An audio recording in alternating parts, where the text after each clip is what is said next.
ಆ ಟೈಮಲ್ಲಿ ಏಜ್ ಎಷ್ಟಮ್ಮ? ಈಗ ನಿಮ್ಮ ಅಕ್ಕನ ಮದುವೆ ಆಗುವಂತ 18. ಅದ ಮಗುವಾಗಿ ಎಷ್ಟು ದಿನಕ್ಕೆ ನಿಮ್ಮ ಅಕ್ಕನ ಮದುವೆ ಆಯ್ತು? ನಿಮ್ಮ ಮಗುವಾಗಿ ಅವಳು ಮದುವೆ ಆಗಿ 87ಗೆ ಆಗಿದ್ದು. 87ಗೆ? ಹೌದು. ನಿಮ್ಮ ಮಗುವಾಗಿದ್ದು? ನನ್ನ ಮದುವೆ ಆಗಿದ್ದು 83 ಮಗುವಾಗಿದ್ದು. ನಿಮಗಾಗ ಏಜ್ ಎಷ್ಟು? 18. ಆಮೇಲೆ ನೀವು ಮತ್ತೆ ವಿಮಲ್ ಅವ್ರನ್ನ, ಅರವಿಂದ್ ಅವ್ರನ್ನ ಆಮೇಲೆ ನಾನು ಮಂಗಳೂರಲ್ಲಿ ಭೇಟಿಯಾಗಿರೋದು. ಮಂಗಳೂರು ನೀವು ಹೋದ್ರ? ಆಮೇಲೆ ಮನೆಯಿಂದ ಇವಳು ಮದುವೆ ಆದ ತಕ್ಷಣ ನಾನು ಮನೆಯಿಂದ ಹೊರಗಡೆ ಬಂದುಬಿಟ್ಟೆ. ನನಗಿನ್ನು ಇವರ ಇದನ್ನ ತಡ್ಕೊಳಕ್ಕಾಗಲ್ಲ, ಇನ್ನು ನಾನು ಇಲ್ಲಿ ಇದ್ರೆ ಸರಿ ಇರಲ್ಲ ಅಂತ ಹೇಳ್ಕೊಂಡು ನಾನು ಆ ಟೈಮಲ್ಲಿ ನಾನು ಮನೆಯಿಂದ ಹೊರಗಡೆ ಬಂದ್ಬಿಟ್ಟೆ. ಹೊರಗಡೆ ಬಂದ ಆವಾಗ್ಲೂ ನನ್ನನ್ನ ಬಿಡ್ಲಿಲ್ಲ. ಮತ್ತು ಒಂದು ದೇವಸ್ಥಾನದ ಹತ್ರ ಬಂದು ಎಲ್ಲರೂ ಕರ್ಕೊಂಡು ಹೋಗಿ ರೂಮಲ್ಲಿ ಕೂಡು ಹಾಕಿ ನನ್ನನ್ನ ಎಲ್ಲ ಒಂದ್ ಕಡೆ ಬಿಡ್ಬೇಕು ಅಂತ ಮಾಡಿದ್ರು.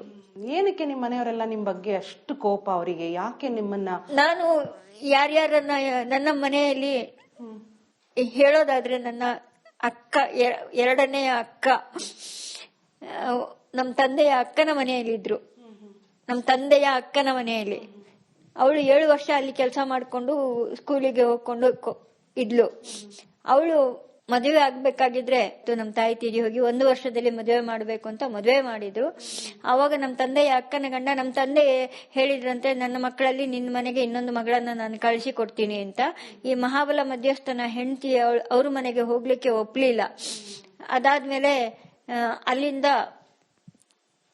ನನ್ನನ್ನ ಕಳ್ಸಿದ್ರು. ನಾನು ಅಲ್ಲಿಗೆ ಹೋದೆ. ನನಗೆ ಅಲ್ಲಿ ಇರಕ್ಕೆ ಇಷ್ಟ ಆಗ್ಲಿಲ್ಲ. ಆದ್ರೂ ಇನ್ನೇನ್ ಮಾಡೋದು ಅಂತ ಹೇಳ್ಕೊಂಡು ಹೋಗಿದ್ದೀನಿ. ಅಲ್ಲಿ ಕೆಲಸ ಮಾಡ್ಕೊಂಡು ಅವ್ರ ಮನೆಯಲ್ಲಿ ಇದ್ ಮಾಡ್ಕೊಂಡು, ತಂದೆಯ ಅಕ್ಕನ ಮನೆಯಲ್ಲಿ, ಅತ್ತೆ ಮನೆಯಲ್ಲಿ. ಅವಾಗ ಒಂದು ರಾತ್ರಿ ಅದನ್ನ ಕೇಳಕ್ ಹೋಗ್ಬಾರ್ದು ನಾನು, ಅವನಿವಾಗ ಇಲ್ಲ. ಅವನು ಒಂದು ರಾತ್ರಿ ಹಾಲಿಗೆ ನಿದ್ರೆ ಮಾತ್ರೆ ಹಾಕಿ ಕೊಟ್ಟು ನನ್ನನ್ನ ವ್ಯಭಿಚಾರ ಮಾಡಕ್ಕೆ ಬಂದಿದ್ದ. ಅವನು ವಯಸ್ಸಾದವನು, ತಂದೆಯ ಅಕ್ಕನ ಗಂಡ.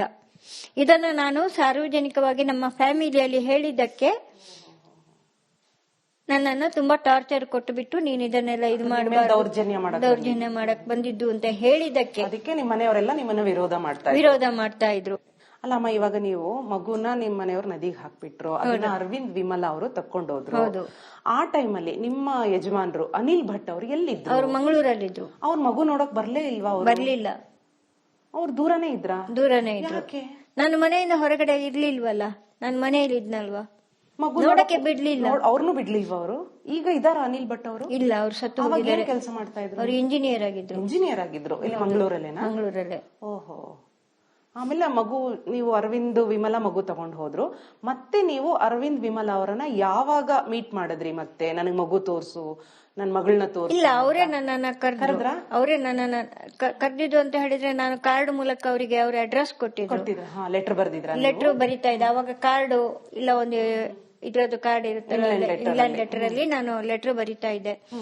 ನಾನು ಯಾವಾಗ ಬರ್ತೀನಿ, ನಿಮ್ಮನ್ನ ಯಾವಾಗ ಮೀಟ್ ಆಗ್ತೀನಿ, ಅವಾಗ ಬಂದು ಹೋಗ್ತೀನಿ ಅಂತ ಹೇಳಿ ನಾನು ಅವರನ್ನ ಹೇಳಿದ್ದೆ. ಆ ಮಗುಗೆ ಅನನ್ಯ ಭಟ್ ಅಂತ ಅವರೇ ಇಟ್ಟಿರೋದು. ನೀವು ಮತ್ತೆ ನಿಮ್ಮ ಮಗಳನ್ನ ನೋಡಿದಾಗ ಎಷ್ಟು ವಯಸ್ಸು ಅನನ್ಯ ಭಟ್ಗೆ? ನಾನು ಮತ್ತೆ ಅವಳನ್ನ ನೋಡ್ಬೇಕಾಗಿದ್ರೆ ಅವಳು 10 ವಯಸ್ಸು.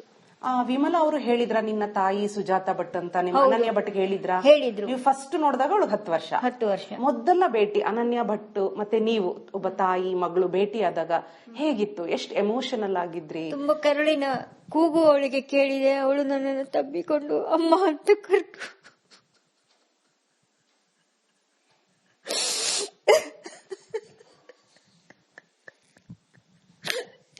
10 ವರ್ಷ ನೀವು ಒಂದ್ಸರಿನೂ ಹೋಗಿ ಮಧ್ಯದಲ್ಲಿ ಹೋಗಿದ್ದೀನಿ, ನೋಡ್ಕೊಂಡು ಮಧ್ಯದಲ್ಲಿ ಹೋಗಿದ್ದೀನಿ ನಾನು. ಹೋಗಿದ್ದೀನಿ. ಸೊ ಅನನ್ಯ ಭಟ್ಗೆ ಇವರೇ ನಮ್ ತಾಯಿ ಅಂತ? ಹೌದು, ಅವರು ಹೇಳಿದ್ದಾರೆ.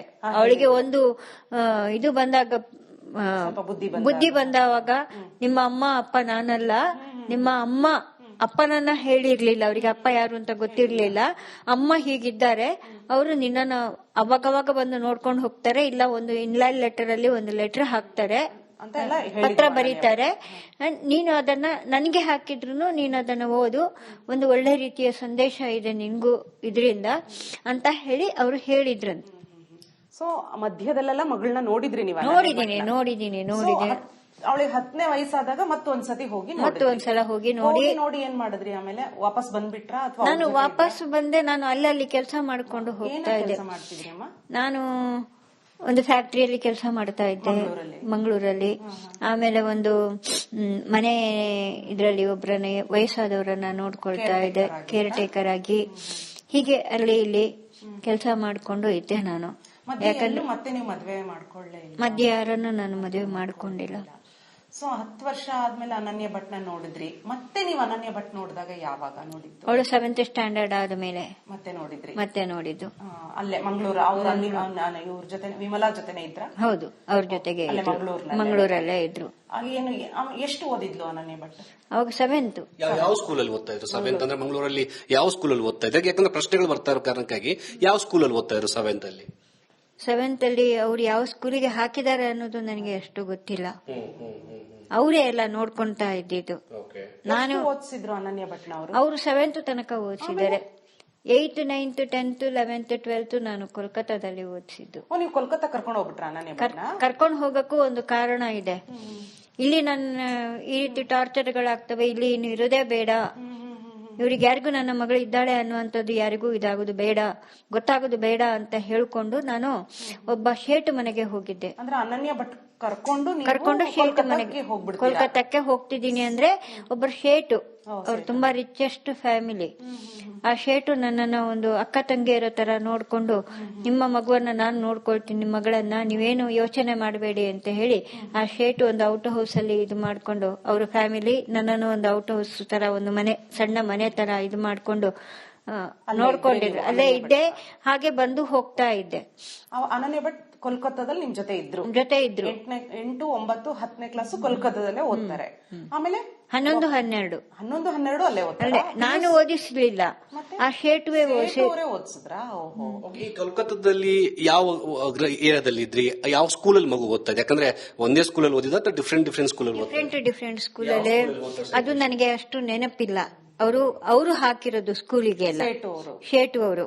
ಯಾಕಂದ್ರೆ ನಾನು ಅಲ್ಲಿ ಅಡ್ಮಿಷನ್ ಮಾಡಕ್ಕೆ ಅವರೇ ನನ್ನ ಮಗಳನ್ನ ಕೇರ್ ಟೇಕರ್ ಆಗಿ ನೋಡ್ಕೊಂಡು, ಅವ್ರ ಮಕ್ಕಳಂತಾನೆ ನೋಡ್ಕೊಂಡು ಅವರೇ ಎಲ್ಲ ಇದು ಮಾಡಿದ್ರು. ದಾಖಲಾತಿಗಳಲ್ಲಿ ಅನನ್ಯ ಭಟ್ ಅಂತ ಪೂರ್ತಿ ಹೆಸರಿತ್ತ ಅಥವಾ ಸೈಟೋ ಹೆಸರಲ್ಲಿ ಸೇರಿಸಿದ್ರೆ ಹೇಗೆ? ಅನನ್ಯ ಭಟ್ ಹೆಸರು ಇತ್ತು ದಾಖಲಾತಿಯಲ್ಲಿ, ಅನನ್ಯ ಭಟ್ ಅಂತಾನೆ ಹೆಸರಿತ್ತು. ನನ್ನ ಜೊತೆಗೆ ಬೆಳೆದಿರುವವಳು ಅವಳು. ಅಂದ್ರೆ ಅವ್ರು ಅಡ್ಮಿಷನ್ ಮಾಡುವಾಗ ತಂದೆ ಯಾರು ಅಂತ ಕೇಳ್ತಾರೆ. ಗಾರ್ಡಿಯನ್ ಆಗಿ ಅವರು ಸ್ಕೂಲ್ಗೆ ಅಡ್ಮಿಷನ್ ಮಾಡ್ತಾ ಇದ್ರು ಶೇಟು. ನಾನು ಕಾಂಟ್ರಾಕ್ಟ್ ಬೇಸಿಕ್ ಮೇಲೆ ಅಲ್ಲಲ್ಲಿ ಕೆಲಸ ಮಾಡ್ತಾ ಇದ್ದೆ. ನಾನು ಒಂದು ಕೋಲ್ಕತ್ತಾದಲ್ಲಿ ಒಂದು ಆಫೀಸು, ಕೆಲವು ಗವರ್ಮೆಂಟ್ ಆಫೀಸ್ಗಳಲ್ಲಿ ಹೀಗೆ. ಇಲ್ಲ, ಅದು ಪರ್ಮನೆಂಟ್ ಏನು ಇಲ್ಲ. ಅಲ್ಲಿ ಶಾರ್ಟ್ ಎಂಡ್ ಆಗಿ ನಾನು ಓದಿದ್ದೀನಿ. ಅಂದ್ರೆ ನೀವು ಕೋಲ್ಕತ್ತಾದ ಸಿಬಿಐ ಆಫೀಸಲ್ಲೂ ನೀವು ಕೆಲಸ ಮಾಡಿದ್ದೀನಿ. ಕಾಂಟ್ರಾಕ್ಟ್ ಸ್ಟೆನೋಗ್ರಾಫರ್ ಆಗಿ ಸಿಬಿಐ ಆಫೀಸ್ ಅಲ್ಲಿ ನಾನು ಹೆಚ್ಚು ದಿನ ಇರ್ಲಿಲ್ಲ. ಅಂದ್ರೆ ಸ್ವಲ್ಪ ಅಂದಾಜು ಗೊತ್ತಾಗೋದಿಲ್ಲ. ಇವಾಗ ಸ್ವಲ್ಪ ಅಲ್ಲಿ ಕೆಲಸ ಮಾಡಿದ್ದೀನಿ ಅಂದ್ರೆ ಕಾಂಟ್ರಾಕ್ಟ್ ಬೇಸಿಕ್ ಮೇಲೆ. ನನ್ನ ಹೆಸರು ಅಲ್ಲಿ ಯಾವ ಇದಿಲ್ಲ, ದಾಖಲೆಗಳಲ್ಲಿ ಇಲ್ಲ ನಿಮ್ಮ ಹೆಸರು. ಸ್ಟೆನೋಗ್ರಾಫರ್ ಸಿಬಿಐ ಆಫೀಸ್ ಅಲ್ಲಿ ನಿಮ್ಮ ಹೆಸರು ಕಾಂಟ್ರಾಕ್ಟ್ ಅಲ್ಲಿ ಇರುತ್ತೆ. ಹೊರಗುತ್ತಿಗೆ ಕಂಪನಿಯಲ್ಲಿ ಸೇರಿಸಿದ್ರು. ಅವರು ನಿಮ್ಮನ್ನ ಸಿಬಿಐ ಆಫೀಸ್ ಕಳಿಸಿದ್ರ? ಏನಾದ್ರೂ ಕೆಲಸ ಬೇಕು ಅಂದ್ರೆ ಅವಾಗ ಕರ್ಸ್ಕೊಳ್ತಾ ಇದ್ರು ಅಷ್ಟೇ. ಸರಿ. ಅನನ್ಯ ಭಟ್ ಈಗ PUC ಮುಗಿಯುತ್ತೆ ಕೋಲ್ಕತ್ತಾದಲ್ಲೇ. PUC ಮುಗಿಯುತ್ತೆ. ಮುಗಿದ್ಮೇಲೆ ನೀವ್ ಎಲ್ಲಿಗೆ ಬಂದ್ರಿ ಕೋಲ್ಕತ್ತಾದಿಂದ? ನಾನು ಅವಾಗ ನಾನು 2002 ಅಲ್ಲಿ ರಿಪ್ಪನ್ಪೇಟೆ ಇದೆ ಪ್ರಭಾಕರ್ ಅಂತ ಏನು ಹೇಳಿದಾರಲ್ವಾ, ಆ ಪ್ರಭಾಕರ್ ಮನೆಗೆ ಅವರ ತಾಯಿಗೆ ಒಂದು ಕ್ಯಾನ್ಸರ್ ಆಗಿತ್ತು. ಈ ಶೇಟುಗೆ ಆ ಪ್ರಭಾಕರ್ ಪರಿಚಯ ಇತ್ತು. ಓಹೋ, ಅವ್ರು ನಿಮ್ಮನ್ನ ಕರ್ಸ್ಕೊಂಡ್ರು? ಪ್ರಭಾಕರ್ ಕರ್ಸ್ಕೊಂಡ್ರು. ಅವಾಗ ಅನನ್ಯನ ಏನ್ ಮಾಡಿದ್ರಿ? ಅನನ್ಯನ ಅಲ್ಲೇ ಬಿಟ್ಟಿದ್ದೆ ನಾನು, ಕೋಲ್ಕತ್ತಾದಲ್ಲೇ ಬಿಟ್ಟಿದ್ದೆ. ಮುಗಿದಿತ್ತಲ್ಲ PUC 2003 ಅಲ್ಲಿ ಮುಗ್ದಿರೋದು. ಸೊ ಅವಳು PUC ಓದುವಾಗ್ಲೇ ನೀವು ಇಲ್ಲಿ ಬಂದ್ಬಿಟ್ರಿ ಪ್ರಭಾಕರ್ ಅವ್ರ ಮನೆಗೆ? ಹೌದು, ಅವಳನ್ನ ಅಲ್ಲಿ ಬಿಟ್ಟು ಅವ್ರು ಚೆನ್ನಾಗಿ ನೋಡ್ಕೊಳ್ತಾ ಇದ್ರು. ಈ ಪ್ರಭಾಕರ್ ಅನ್ನೋರು ಹೆಂಡತಿಯನ್ನ ಬಿಟ್ಟಿದ್ರು. ಹಾಗಾಗಿ ನಾನು ಅವ್ರ ಮನೆಗೆ 2002 ಅಲ್ಲಿ. ನೀವು ಪ್ರಭಾಕರ್ ಅವ್ರನ್ನ ಮದುವೆ ಆಗಿರ್ಲಿಲ್ಲ. ಊಟ ಹಾಕಿದವರನ್ನ ಯಜಮಾನ ಅನ್ನೋದೇ ಗಂಡ ಅಂತ ಹೇಳಕ್ಕಾಗತ್ತಾ? ಆದ್ರೆ ನೀವು ಆ ಪತ್ರಿಕೆ ಸಂದರ್ಶನದಲ್ಲಿ ಹೌದು ನಾನ್ ಪ್ರಭಾಕರ್ ಅವರು ದಂಪತಿಗೆ ಮಕ್ಕಳಿಲ್ಲ, ಪ್ರಭಾಕರ್ ಸುಜಾತಾ ಭಟ್ಗೆ ಮಕ್ಕಳಿಲ್ಲ, ಅದಕ್ಕೆ ಅವರು ನಾಯಿಗಳನ್ನ ಇಲ್ಲ ಶ್ವಾನ ಪ್ರೇಮಿಗಳು ಅಂತ ಆರ್ಟಿಕಲ್ ಇಲ್ಲ. ಅದು ಏನಾಗಿದೆ ಅಂತ ಹೇಳ್ತೀನಿ. ದಂಪತಿ ಅಂತ ಹೇಳಿದ್ರೆ ಅಲ್ಲಿಯ ಜನಕ್ಕೆ ತೋರ್ಸ್ಕೊಳ್ಬೇಕಾಗಿತ್ತು. ನಾನು ಒಂದು ಹೆಣ್ಣು ಹೆಂಗಸು ಅಲ್ಲಿಗೆ ಹೋದವಾಗ ಜನ ಅಲ್ಲಿ ಪ್ರಶ್ನೆ ಮಾಡ್ತಾರೆ, ಯಾರನ್ನ ಕರ್ಕೊಂಡ್ ಬಂದಿದ್ದೀಯಾ ಅಂತ. ಅದಕ್ಕೆ ನಾವು ಹೀಗೆ ಹೇಳ್ಬಿಟ್ಟು ಹೀಗೆ ಇದ್ದು ಬಿಡೋಣ ಅನ್ನೋ ಒಂದು ಇದನ್ನ ನಾವು ಇದು ಮಾಡ್ಕೊಂಡಿರೋದು. ಇದು ಕಾಲ್ಪನಿಕ ಅಲ್ಲ, ಅಲ್ಲ, ನಿಜವಾಗಿಯೂ. ಈಗ ಒಂದ್ ಕಡೆ 2002ರಲ್ಲಿ ನೀವು ರಿಪ್ಪನ್ಪೇಟೆಗೆ ಬರ್ತೀರಾ, 2003ವರೆಗೂ ಕೂಡ ಅನನ್ಯ ಭಟ್ ಕೋಲ್ಕತ್ತಾದಲ್ಲಿ PUC ಓದ್ತಾ ಇರ್ತಾರೆ. ಆಮೇಲೆ ಏನಾಯ್ತು? 2003ರಲ್ಲಿ ನಾನು ಇದಕ್ಕೆ ಅವಳನ್ನ ಕರ್ಕೊಂಡು, ಅಲ್ಲಿ ಅವರು ಶೇಟುವೆ, ಅವಳು ಚೆನ್ನಾಗಿ ಓದ್ತಾ ಇದ್ಲು ಅಂತ ಹೇಳ್ಕೊಂಡು ಮೆಡಿಕಲ್ಗೆ ಅವರೇ ಇದು ಮಾಡಿರೋದು. Actually KMC Kasturba medical college Manipal, ಅವಳು ಒಳ್ಳೆ ಓದ್ತಾ ಇದ್ಲು ಅಂತ ಹೇಳ್ಕೊಂಡು ಅವರೇ ಇನ್ನು ಅಲ್ಲಿ ಎಲ್ಲ ಬೇಡ, ಇಲ್ಲಿ ಇದು ಮಾಡೋಣ, ಅಡ್ಮಿಷನ್ ಮಾಡೋಣ, ಒಂದು ಒಳ್ಳೆ ಕಾಲೇಜ್ ಇದೆ ಅಂತ ಹೇಳ್ಕೊಂಡು ಆ ಶೇಟುವೆ ಹೇಳಿದ್ರು. ಹಾಗೆ ಅವರೇ ದುಡ್ಡು ಕೊಟ್ಟಿರೋದು, ಅವರೇ ಅವಳನ್ನ ಅಡ್ಮಿಷನ್ ಮಾಡಕ್ಕೆ ಎಲ್ಲದಕ್ಕೂ. ಅದೇನಾಗಿದೆ, ಸ್ಟಾರ್ಟಿಂಗ್ ಅಲ್ಲಿ ಆಗಸ್ಟ್ ಅಲ್ಲಿ ಅಡ್ಮಿಷನ್ ಆಗ್ಬೇಕು, ಆಗಸ್ಟ್ ಅಲ್ಲಿ ಅಡ್ಮಿಷನ್ ಆಗ್ಬೇಕು. ಜುಲೈ ಎಂಡಿಗೆ ಅವಳನ್ನ ಕರ್ಕೊಂಡು ಬಂದ್ರು ಶೇಟು, ನಾನು ಅವರು ಎಲ್ಲರೂ ಒಟ್ಟಿಗೆ ಬಂದಿದ್ದೀವಿ. ಬಂದೆ. ಅನನ್ಯ ಭಟ್ನು ಕರ್ಕೊಂಡ್ ಬಂದಿದ್ರಿ ಅವಾಗ? ಒಟ್ಟಿಗೆ ಕರ್ಕೊಂಡು ಅಡ್ಮಿಷನ್ ಮಾಡಿಸಿದ್ರ? ಅಡ್ಮಿಷನ್ ಮಾಡಿದೀವಿ ಕಸ್ತೂರ್ಬಾ ಮೆಡಿಕಲ್ ಕಾಲೇಜಲ್ಲಿ. ಈಗ ನನ್ನೊಂದು ಪ್ರಶ್ನೆ, ಯಾವುದೇ ಮೆಡಿಕಲ್ ಅಡ್ಮಿಷನ್ ಆಗ್ಬೇಕಂತಂದ್ರೆ ಕರ್ನಾಟಕದಲ್ಲಿ ನಡೆಯುವಂತಹ ಒಂದು ಸಾಮಾನ್ಯ ಪರೀಕ್ಷೆಯನ್ನ ಪಾಸ್ ಆಗ್ಬೇಕಿತ್ತು ಅಥವಾ ರ್ಯಾಂಕ್ ಪಡಿಬೇಕಿತ್ತು. ಆ ಪ್ರಕ್ರಿಯೆ ಹೇಗೆ ನಡೀತು? ಅದು ಅವಳು ರ್ಯಾಂಕ್ ಪಡೆದಿದ್ಲು, ಎಕ್ಸಾಮ್ ಬರೆಯದೆ ಅವಳಿಗೆ ರ್ಯಾಂಕ್ ಮೆರಿಟ್ ಮೇಲೆ ಕೊಟ್ಟಿದ್ರು. ಅದು ಹೆಂಗೆ ಎಕ್ಸಾಮ್ ಬರೆಯದೆ ಮೆರಿಟ್ ಕೊಡ್ತಾರೆ? ಅದು ಅವರ ಇನ್ಫ್ಲೂಯೆನ್ಸ್, ಅದು ನನಗೆ ಗೊತ್ತಿಲ್ಲ ಸರ್. ಸೇಟು ಅವರೇ ಇನ್ಫ್ಲೂಯೆನ್ಸ್ ಮಾಡಿ ಸೀಟ್ ಕೊಡಿಸಿರೋದು. ಸೇಟು ಅವರು. ಈಗ ಸಿಇಟಿ ಎರಡು ರೀತಿಯಲ್ಲಿ ಅಡ್ಮಿಷನ್ ಆಗುತ್ತೆ. ನಂಬರ್ 1 ಸಿಇಟಿ ಪಾಸ್ ಆಗಿ ರ್ಯಾಂಕ್ ಅಲ್ಲಿ ಸಿಗುತ್ತೆ. ನಂಬರ್ 2 ನಾವು ಡೊನೇಷನ್ ಕೊಟ್ಟು ಅಡ್ಮಿಷನ್ ಮಾಡಬೇಕಾಗತ್ತೆ. ಸೊ ನಿಮ್ಮ ಅನನ್ಯ ಭಟ್ ಅನ್ನ ಯಾವ ಇದರಲ್ಲಿ ಡೊನೇಷನ್ ಕೊಟ್ಟು ಅಡ್ಮಿಷನ್ ಮಾಡಿರೋದು? ಎಷ್ಟು ಡೊನೇಷನ್ ಕೊಟ್ಟಿದ್ರೆ ಅದು ನನಗೆ ಗೊತ್ತಿಲ್ಲ ಸರ್. ಅದು ಅವರು ನನಗೆ ದೊಡ್ಡವರು, ಅವ್ರ ಹತ್ರ ನಾನು ನೀವು ಎಷ್ಟು ಕೊಟ್ಟಿದ್ದೀರಿ ಅನ್ನುವಂತ ಮಾಹಿತಿ ನಾನು ಕೇಳಿದ್ರೆ. ಸೇಟು ಅವರೇ ಅವಳನ್ನ ಅಡ್ಮಿಷನ್ ಮಾಡಿದ್ರು ಡೊನೇಷನ್ ಕೊಟ್ಟು. ಕಾಲೇಜ್ ಹೋದ್ರಮ್ಮ ಅನನ್ಯ ಭಟ್? ಒಂದು ವಾರನೂ ಹೋಗ್ಲಿಲ್ಲ. ಒಟ್ಟು ಅಡ್ಮಿಷನ್ ಅಂತೂ ಅಡ್ಮಿಷನ್ ಆಗಿತ್ತು. ಆದ್ರೆ ಇವಾಗ KMC ಕಸ್ತೂರಬಾ ಮೆಡಿಕಲ್ ಕಾಲೇಜ್ ದಾಖಲೆಗಳಲ್ಲಿ ಅನನ್ಯ ಭಟ್ ಅನ್ನೋ ಹೆಸರೇ ಅದನ್ನ ನಾನು ಹೇಳಬಾರ್ದು, ಅದನ್ನ ಎಲ್ಲಾನು ಡಿಸ್ಕ್ಲೋಸ್ ಮಾಡಿದ್ದಾರೆ. ಅದು ಯಾವ ಪ್ರಭಾವಿ ವ್ಯಕ್ತಿಗಳು? ಯಾರು ಅಂದ್ರೆ ಸೇಟು ಅವರು ಸೇರ್ಸಿದ್ದಲ್ವಾ ಅವರನ್ನ ಡೊನೇಷನ್ ಕೊಟ್ಟು? ಸೇಟು ಅವರು ಸೇರ್ಸಿದ್ರೆ ಹೆಸರು ನನ್ನ ಹೆಸರನ್ನ ಹಾಕಿದ್ರು.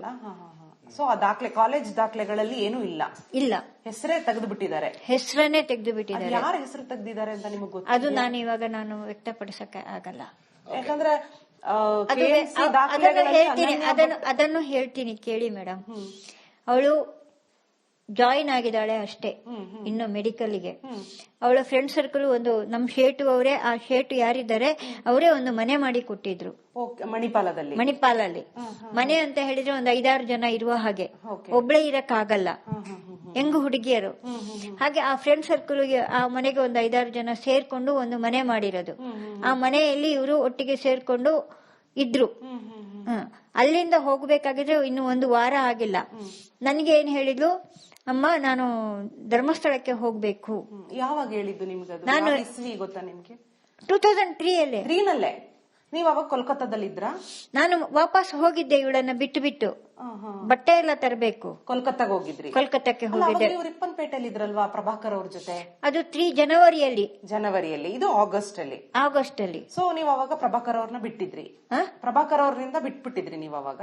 ಹೌದು. ಪ್ರಭಾಕರ್ ಜೊತೆಗೆ ಹೋಗಿ ಬಂದು ಮಾಡ್ತಾ ಇದ್ದೆ. ಅವ್ರ ಮನೆಗೂ ಬಂದು, ಕೋಲ್ಕತ್ತಾಗೂ ಬಂದು, ಪ್ರಭಾಕರ್ ಅವ್ರ ಮನೆಗೂ ಬಂದು ಹೋಗ್ತಾ ಇದ್ರಿ ನೀವು? ಓಕೆ. ಸೊ ಬಟ್ಟೆ ತರಕ್ಕೆ ಅಂತ ನೀವು ಕೋಲ್ಕತ್ತಾಗ ಹೋದ್ರಿ? ಇಲ್ಲಿ ಕನ್ಫ್ಯೂಷನ್ ಮಾಡಬೇಡಿ, 1 ನಿಮಿಷ ಆಫ್ ಮಾಡ್ಕೊಳ್ಳಿ, ನನಗೆ ಮರ್ತು ಇದಾಗ. ಸೊ ನೀವು ಪ್ರಭಾಕರ್ ಅವ್ರ ಜೊತೆ ರಿಪ್ಪನ್ಪೇಟೆನಲ್ಲಿ ಇದ್ರಿ 2003 ಜನವರಿಯಲ್ಲಿ? ಪ್ರಭಾಕರ್ ಮನೆಯಲ್ಲಿ ಇದ್ದೆ. ಅವರ ತಾಯಿ ಸತ್ತು ಹೋದ್ರು. ಓಕೆ. ಸೊ ಆಗಸ್ಟ್ ಅಲ್ಲಿ ಅನನ್ಯ ಭಟ್ ಕರ್ಕೊಂಡ್ಬಂದು ಮೆಡಿಕಲ್ ಕಾಲೇಜಿಗೆ ಸೇರ್ಸಿದ್ರಿ? ಹೌದು. ಸೊ ಅನನ್ಯ ಅಲ್ಲಿ ಒಂದು ಮಣಿಪಾಲ್ ಅಲ್ಲಿ ಒಂದು ಮನೆಯಲ್ಲಿ ಫ್ರೆಂಡ್ಸ್ ಜೊತೆ ಇದ್ರು? ಹೌದು. ಆಗಸ್ಟ್ ಅಲ್ಲಿ ಅವಳಿಗೆ ಅಡ್ಮಿಷನ್ ಆಯ್ತು. ಜುಲೈ ಎಂಡಿಗೆ ನಾವು ಕರ್ಕೊಂಡು ಬಂದ್ವಿ. ಆಗಸ್ಟ್ ಅಲ್ಲಿ ಅಡ್ಮಿಷನ್ ಆದ ಮೇಲೆ ನಾನು ಮತ್ತೆ ರಿಟರ್ನ್ ನಾನು ಕೋಲ್ಕತ್ತಾಕ್ಕೆ ಹೋದೆ. ಅಲ್ಲಿ ಅವಳ ಬಟ್ಟೆಗಳನ್ನೆಲ್ಲ ತರಬೇಕಾಗಿತ್ತು. ಏನೇನ್ ಬಟ್ಟೆ ಇದೆ ಅದನ್ನೆಲ್ಲ ತಂದು ಸುರತ್ಕಲ್ ಅಲ್ಲಿ ಒಂದು ಮನೆ ಮಾಡಿದ್ವಿ ನಾವು. ಅದಕ್ಕಿಂತ ಮುಂಚೆನೆ.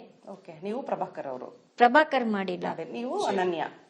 ನಾನು ಅರವಿಂದ್ ವಿಮಲ ವಿಮಲಾ ಅವರಿಗೆ ಮನೆ ತುಂಬಾ ಪ್ರಾಬ್ಲಮ್ ಆಗಿತ್ತು ಅಂತ ನಾವೇ ಇದು ಮಾಡ್ಕೊಂಡು ನಾನು ಸ್ವಲ್ಪ ಹೆಲ್ಪ್ ಮಾಡ್ಕೊಂಡು ಈ ಮಗುವನ್ನ ಸಾಕಿದಾರಲ್ವಾ, ಹಾಗಾಗಿ ಅವರಿಗೆ ನಾನು ಒಟ್ಟಿಗೆ ಒಂದು ಮನೆ ಅಂತ ಮಾಡಿ ಸುರತ್ಕಲ್ಲಲ್ಲಿ ಒಂದು ಮನೆ ಮಾಡಿದ್ವಿ.